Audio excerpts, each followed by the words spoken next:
Hai, perkenalkan nama saya Dwi Weni Unikerame dengan NIM 2423713031.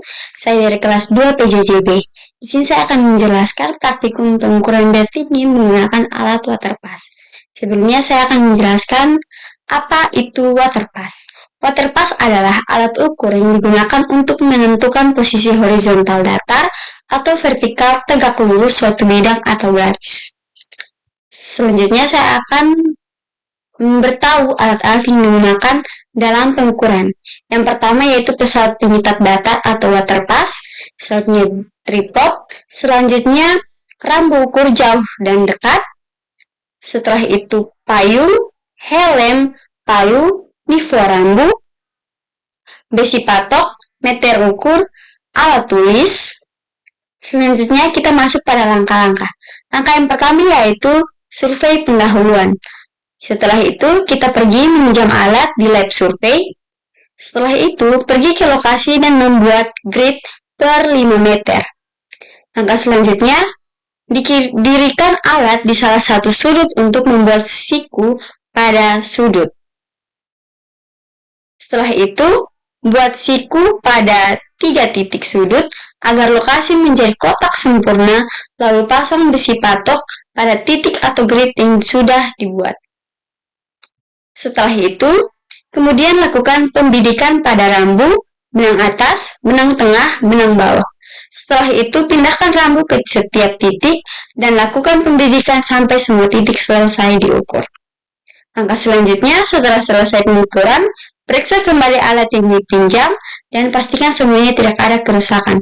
Kembalikan alat ke lab survei.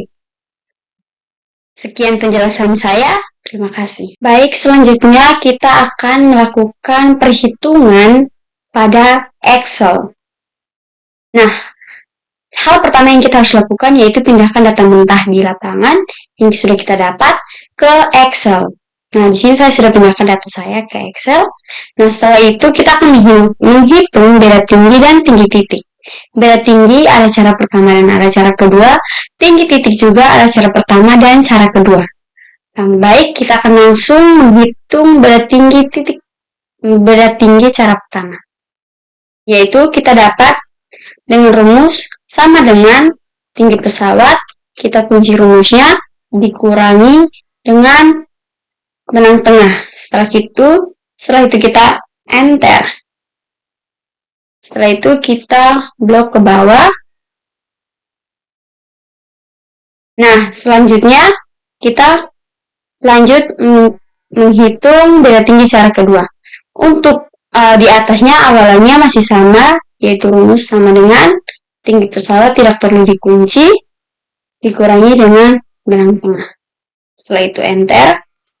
Nah, di bawah dan seterusnya itu kita menggunakan rumus sama dengan benang tengah atas dikurangi dengan benang tengah bawah. Setelah itu di enter. Setelah itu kita dapatkan hasilnya, kita blok ke bawah. Nah, setelah itu, kita sudah mendapatkan beda tinggi cara pertama dan cara kedua. Selanjutnya kita akan hitung tinggi titik cara pertama. Nah, untuk tinggi titik ini kita dapat dari elevasi titik koordinat yang telah kita dapat dari patok pertama atau poligon pertama. Nah, elevasi yang kami dapat atau kelompok kami dapat itu dengan nilai 62270. Enter. Nah, untuk cara di bawahnya dan seterusnya itu kita menggunakan rumus sama dengan elevasi, kita kunci rumusnya ditambah dengan beda tinggi cara pertama. Beda tinggi cara pertama, setelah itu kita enter. Setelah itu kita klik dan blok ke bawah. Oke. Setelah itu kita lanjut ke tinggi titik cara kedua. Untuk awalannya masih sama, kita menggunakan elevasi titik koordinat pada poligon pertama yaitu 62270. Nah, untuk ini rumusnya yaitu sama dengan elevasi tidak perlu dikunci, ditambah dengan beda tinggi cara kedua. Enter. Setelah itu kita enter. Klik. Dan kita blok ke bawah. Nah, teman-teman bisa lihat di sini, hasil dari cara pertama dan cara kedua itu sama. Kenapa sama? Karena syarat untuk tinggi titik itu hasilnya harus sama antara cara pertama dan cara kedua.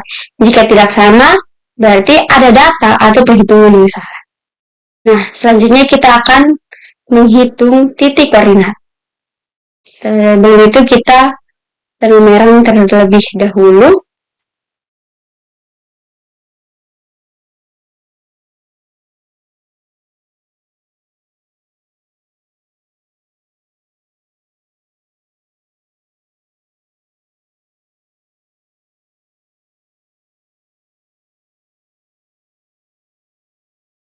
Nah, setelah kita penyaluran, nah, untuk X dan Y ini kita dapatkan dari grid yang telah kita buat. Nah, untuk titik A, kita hitung manual dari grid yang telah kita buat. Untuk di titik A, jaraknya 0. Nah, untuk E, itu jaraknya 20. Untuk A4 hingga A5 itu 0. Nah, untuk B-nya itu jaraknya 5. Untuk B hingga B4 itu jaraknya 5. Nah, untuk C jaraknya 10. Untuk C jaraknya 10 hingga C4.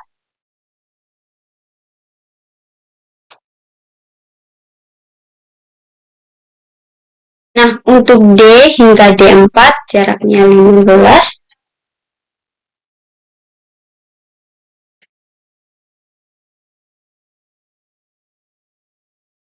Untuk E1 hingga E4 itu jaraknya 20.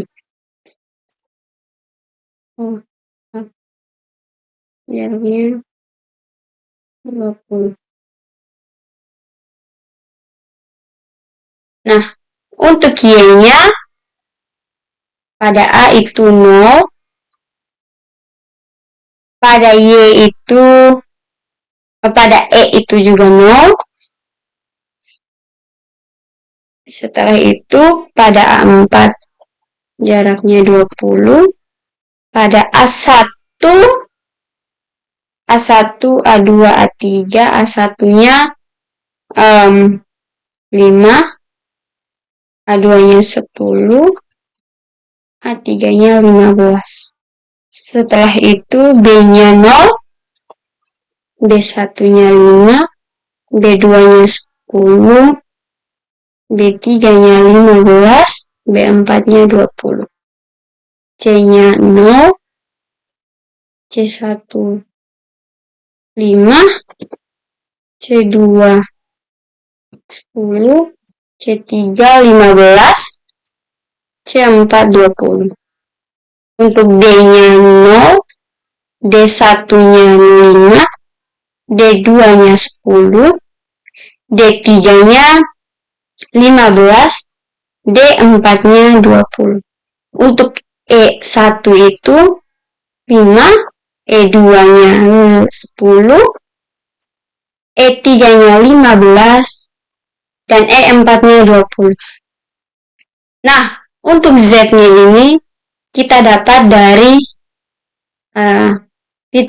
tinggi titik cara kedua sama dengan tinggi titik cara kedua dibagi dengan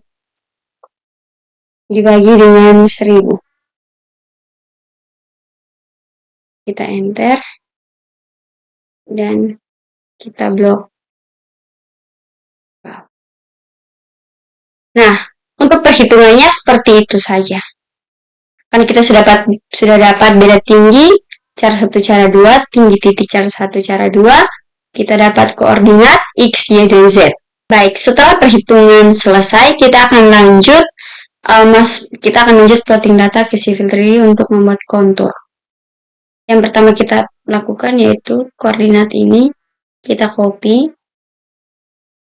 kita akan rubah menjadi teks dokumen, kita masuk ke dokumen, kita klik kanan, klik new, teks dokumen, setelah itu kita merubah namanya,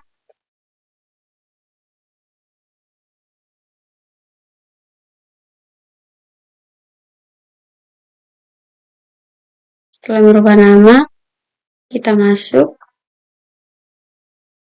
kita copy paste. Nah, di sini untuk komanya pada saat di Civil 3D harus diubah menjadi titik. Untuk itu kita akan ubah menjadi titik, kita klik Ctrl H, di atasnya koma dan di bawahnya titik. Setelah itu kita klik replace all, X. Setelah itu, karena sudah terubah, kita save. Kita klik Ctrl S. Setelah itu, kita masuk ke Civil 3D. Setelah itu, insert, kita klik point from file, kita klik plus yang warna hijau ini, jadi kita lihat data yang telah kita buat tadi, terus kita klik open. Setelah itu kita klik yang pens, yang ini, klik OK, klik Z, E, dan enter. Oke, sudah muncul. Setelah itu kita akan memunculkan keterangan. Kita blok terlebih dahulu, Ctrl A. Setelah itu kita klik point group properties. Setelah itu kita klik di point label style. Kita rubah menjadi description only. Klik OK. Oke, keterangannya sudah muncul. Karena terlalu berhimpitan, kita akan merubah skala